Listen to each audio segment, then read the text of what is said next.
और क्या पूछना था? ये अब नया चला है ना, this GMO seeds, genetically modified seeds. कल जब खेत में थे आप मुझे बता रहे थे कि ये वीट का चला है। आप इसके बारे में क्या सोचते हो? हमारे साथ हुआ ना कि अभी जब गेहूँ बोने से पहले बीज कम पड़ गया था, तो बीज देखा कि बाज़ार से लेते हैं। तो मेरा छोटा भाई मंडी में जाता है, वो देखता है, तो वो उसको बीज दिखाने से पहले उसकी क्वालिटी बताने लग गए कि तुम्हें सफाई नहीं करनी पड़ेगी, खेत में जाओ, केवल गेहूँ ही बचेगा, दूसरा इसके आसपास में कोई भी ऐसे ग्रीन्स नहीं होंगे। तो उसने मेरे से कांटेक्ट किया, मैंने कहा नहीं, ज़रूरत नहीं है हमारे को, रहने दे। क्यों? क्योंकि अगर एक वीट रहेगा वो केमिकल आएगा। हाँ। वो केमिकल जो उसके पास की जो जैविक चीज़ है उसको ख़त्म करेगा, उस केमिकल का असर फसल के अंदर आएगा, वो हमारे अंदर जाएगा। प्लस हमें और जो ग्रीन्स चाहिए, विटामिन चाहिए, आयरन वगैरह जो मिलता है और ग्रीन से, जैसे भथुआ है, वो नहीं है तो फिर कुछ नहीं है, क्या है। और उससे जो ज़मीन के अंदर जो जैविक खाद के जो कीट्स हैं वो पैदा नहीं होंगे। तो जैसे आप गेहूं पैदा करते हो, तो साथ में जो ये बथुआ और ये छोटी छोटी ये नाइट्रोजन देती है वापस। नाइट्रोजन देती है, प्लस हमारे सब्जी बनती है इसकी, पराठे बनाते हैं इसके, और हमारे गाय भैंसें भी खाती हैं इसको। तो हमारे को और बोना नहीं पड़ेगा, साथ में 2 फसल एक ही खेत में हो रही है। तो बहुत लोग आते हैं बथुए के लिए, तो घूमते फिरते हैं। मेरे को इतना अच्छा लगता है बथुआ, इतना रिच है कि इतना रिच। और आपको पेट की बीमारी तो कभी हो ही नहीं सकती अगर आप बथुआ ये खाते हो तो। और बाकी क्या आपके यहाँ घर में किसी को पेट की बीमारी? नहीं, कुछ नहीं है ना, सब हेल्थी है। और ऐसे बोलती हैं अगर GMO की सीड अगर एक बारी उगा दो तो फर्टिलाइज़र, केमिकल ये तो है, पर और प्रॉब्लम जो आती है क्रॉस पॉलिनेशन से, हवा से दूसरे खेत में चली जाएगी, वो वीट का असर होता है, उसका जो सीड बनेगा वो उसी का फसल पे असर हो जाता है, फसल हो जाता है। अभी जैसे हमने ये आप बता रहे वो वाला बीज अगर इसमें यूज़ कर लिया तो हम लोकल दोबारा उसमें वही काम करेगा, ये तो करेगा नहीं बिल्कुल, क्योंकि वो। और आपने बताया था कल कि आप कोई ऐसे आपके पौधे हैं जो आप मानते हो कि इसकी बीज ज़रूर हमने सेव करनी है, क्योंकि ये कोई, आपने बीन्स के बारे में बताया था, एक लौकी के बारे में बताया था, वो एक बारी फिर मुझे समझा दीजिए। ये अपने एक तो लौकी है जो कि अभी आपको मैंने दिखाया था, वो सामने है, वो बीज के लिए। इसमें जितने निकलेंगे फिर हम इससे बीज बढ़ाते जाएंगे। क्यों ये स्पेशली ये लौकी आपने क्यों से? ये बीज के लिए बड़ी की थी, इसकी क्वालिटी अच्छी थी सारे में। जैसे फैमिली में एक आदमी अच्छे गुण का होता है, उसी हिसाब से इनमें कुछ एक पीस था। Very nice, I love it. तो उसी हिसाब से इसको छोड़ दिया तो ये बढ़ता गया, ये फाइनल अब बीज के लिए तैयार है। और आप बता रहे थे कि ये एक ऐसा पौधा है लौकी, कब लौकी कभी ठंडी में भी कोई ऐसी दिक्कत नहीं हो, लौकी कभी उगाओ। और पर वैसे तो लौकी खाली गर्मियों में आती है ज़्यादा, पर आपकी लौकी कभी भी उग जाती है। बिल्कुल, कोई भी उगाओ इसको। और आपने ट्राई किया यहाँ पे कोकोनट और सुपारी का? हाँ, कोकोनट ट्री अभी जो लगा है तो टाइम लगेगा, मानसून तक क्या रिस्पेक्ट है उसका रिस्पॉन्स आता है, होगा तो फिर और लगाएंगे। हाँ, और आप मानते तो नहीं, पर आप अपना रिसर्च कर रहे हो ऐसे करके। मेरे को अच्छा लगता है क्योंकि जब गेस्ट आते हैं यहाँ पे, तो मेरे नॉलेज बढ़ता है, प्लस मेरा बोलने का लहजा सुधरता जा रहा धीरे धीरे। तो इसलिए, और प्लस हमारे फैमिली में बच्चे वगैरह भी कुछ सीखने को मिलता है, कैसे गेस्ट आते हैं, किससे कैसे बात करनी है। तो बिल्कुल गांव एक तमीज़ मिलती जाएगी, धीरे धीरे लोग आएंगे हमारे पास। आप ये जो देसी इलाज करते हो, बच्चों को ज़ुकाम वगैरह ये सर्दी से हो जाता है, आप देसी इलाज करते हो क्योंकि आपको उसमें ज़्यादा ट्रस्ट है, उसमें आपको ज़्यादा व्हाट इज़ द वर्ड, विश्वास है, और ये करते हो क्योंकि आपको दवाई मिल नहीं सकती?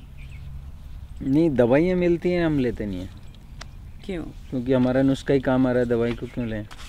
साइड इफ़ेक्ट तो होता ही है उनका। हाँ, तो जब हमारे इलाज इसी हमारे नुस्खे से काम चल रहा है, देसी जो बुजुर्ग भी तो करते थे, उस ज़माने में दवाइयाँ थोड़ी थी, तो उस हिसाब से हमें ज़रूरत नहीं पड़ती। अगर ऐसा कि लेना ही पड़ेगा कि ज़्यादा बुखार हो गया तो in that doctors of course ले लेंगे। हाँ, और नहीं तो ये इसी से चलता है। जैसे मेरी मदर को आज तक कभी बुखार हुआ तो मिर्ची बांट ली, मिर्ची का पेस्ट, चटनी बोलते हैं, जो उसमें गार्लिक वगैरह मिला के इतना सा खाया और काम हो गया। उन्होंने कभी नहीं ली है टाइलेनॉल, एस्प्रिन? नहीं, कभी उनको बुखार जुकाम ही नहीं देखा मैंने। नहीं देखा। कितनी उम्र हो गई उनकी अभी? मेरी मदर हैं अभी 60 के आसपास और ग्रैंड मदर हैं 85 से ऊपर हैं। तो ऐसा कुछ नहीं है, कुछ नहीं। पहले वो तुलसी के पत्ते, शहद में वो मिला कर की घूंटी वगैरह इसमें देते हैं। अम्मी देखा था तुलसी का भी लगा हुआ है, लगभग सभी घरों में मिलता है। हाँ। और शहद कोई आसपास गांव से ले लेते हैं? नहीं, शहद एक्चुअल में क्या होता है कि जो छोटी मधुमक्खी होती है ना, उसके छोटे छत्ते हमारे यहाँ लगते हैं, अभी सर्दी में तो उड़ जाते हैं। ओके। तो जो शहद तोड़ने वाले ये आते हैं जिप्सीज, हाँ। तो जब वो आते हैं तो वो उनसे हम तोड़वा लेते हैं। तो आधा वो ले जाते हैं, आधा हमारे को दे जाते हैं। तो उसको हम फिल्टर कर लेते हैं, कपड़े में गर्म कर करके छान के पैक कर लेते हैं बोतलों में। Very good. ऐसे कभी किसी न किसी घर में मिल ही जाता है। तो सब मिल ही जाए वो अपना। और यहाँ पे कोई पेस्टिसाइड केमिकल नहीं है, तो मधुमक्खी भी इसीलिए आ जाते हैं छोटे वाले। तो और जैसे फसल बड़ी होगी तो यहाँ बर्ड्स खूब बढ़ जाएंगे। बर्ड्स और बढ़ जाएंगे, बहुत बर्ड्स सारे, जैसे वुड पिकर हुआ, हुप्पू और किंगफिशर, 3-4 कलर के। किंगफिशर भी है। और कॉमन मैना तो नॉर्मल मिल जाएगी। और ड्रोंगो विद फॉक टेल, दो ट्रिपाई और ब्राह्मणी और स्पैरो कोमल है। मैंने पढ़ा था in the newspaper, how many birds and animals are dying because they are eating the pesticide. ये हिरन भी मर गए। जैसे गिद्ध खत्म हो गया ना, गिद्ध खत्म हो गए, रेयर स्पीसीज में आ गया उसका नाम। धीरे धीरे कौवे भी खत्म होते जा रहे हैं, ये इसी चक्कर में। क्योंकि जब जानवर ये केमिकल खाता है तो वो उसको खाते हैं, तो ये इको बैलेंस बिगड़ता जा रहा है। तो गिद्ध क्योंकि वो जानवर को खाते हैं और उसके पेट में वही केमिकल्स। तो जैसे एक हमारे ऋषि मुनियों ने बोला था कि प्रकृति अपना संतुलन खुद बना के चलती है, उसको किसी की दया की ज़रूरत नहीं है, वो खुद रहम करती दूसरे पे। तो हमारे ऋषि मुनियों ने उस ज़माने में बोल दिया था कि प्रकृति से छेड़छाड़ करना एक अपनी मौत को बुलावा देना है। इसलिए कभी कहाँ पे भूकंप आते हैं, कभी साइक्लोन आ रहा है, कभी कि ये सब उसी की देन है। तो हम इको बैलेंस को छेड़ते हैं ना, तो इकोलॉजी है ये, तो अपने आप बैलेंस बना के चलती है, वो वाला है। अच्छा, last question, you want me to tell you what he said? Okay, yeah it's really good. गायों का थोड़ा बताओ। ये ज़्यादातर तो जो आपके यहाँ उगता है ऑलरेडी इतना ऑर्गेनिक, यही खाती हैं। बाहर से इनकी उनका तो आता नहीं है। जैसे कई बार लोग जो गांव में रहते हैं वो गाय पालते हैं, उनके खेती वेती नहीं होती, फिर गायों को ऐसे छोड़ देते हैं, दूध जब बंद हो जाता है उसका छोड़ देते हैं।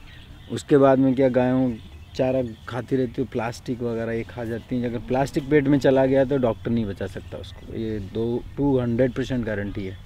प्लास्टिक पेट में जाने के बाद में जानवर बचेगा ही नहीं। तो हमारे ऐसी को यहाँ तो अंदर तुम वैसे ही प्लास्टिक कम ही यूज़ करते हैं। बिल्कुल कहीं भी नहीं दिखा प्लास्टिक। आपने बच्चों को भी सिखाया हुआ है, वेरी गुड। चिकन ब्रेड करते हैं, बच्चे छुट्टी रहते हैं, मेरी छुट्टी भी होती है। फिर वो उनको मास्क मेरे पास, ओके, गेस्ट कई बार मास्क भेजते हैं तो वो मास्क इकट्ठे करेंगे, 10-15 मास्क हैं अलग अलग, कोई क्या साइज है, कोई बिल्ली है, कोई कुत्ते का, ऐसे सबको पहना के फिर चिकन फ्राइड पे निकलते हैं पीछे सारे, फिर जलाते हैं। फिर शाम को उनको मैं गिफ्ट देता हूँ, कभी नेल कटर, कभी ड्राइंग बॉक्स, ये ला के, तो सब राजी होते हैं। इससे राज में एक आवाज़ में सारे इकट्ठे हो जाते हैं। Very sweet. जैसे आपने कभी सुनी है ये कहानी, पाइट पाइपर ऑफ हैमलिन? उसने एक बांसुरी बजाई थी और सब बच्चे उनके पीछे।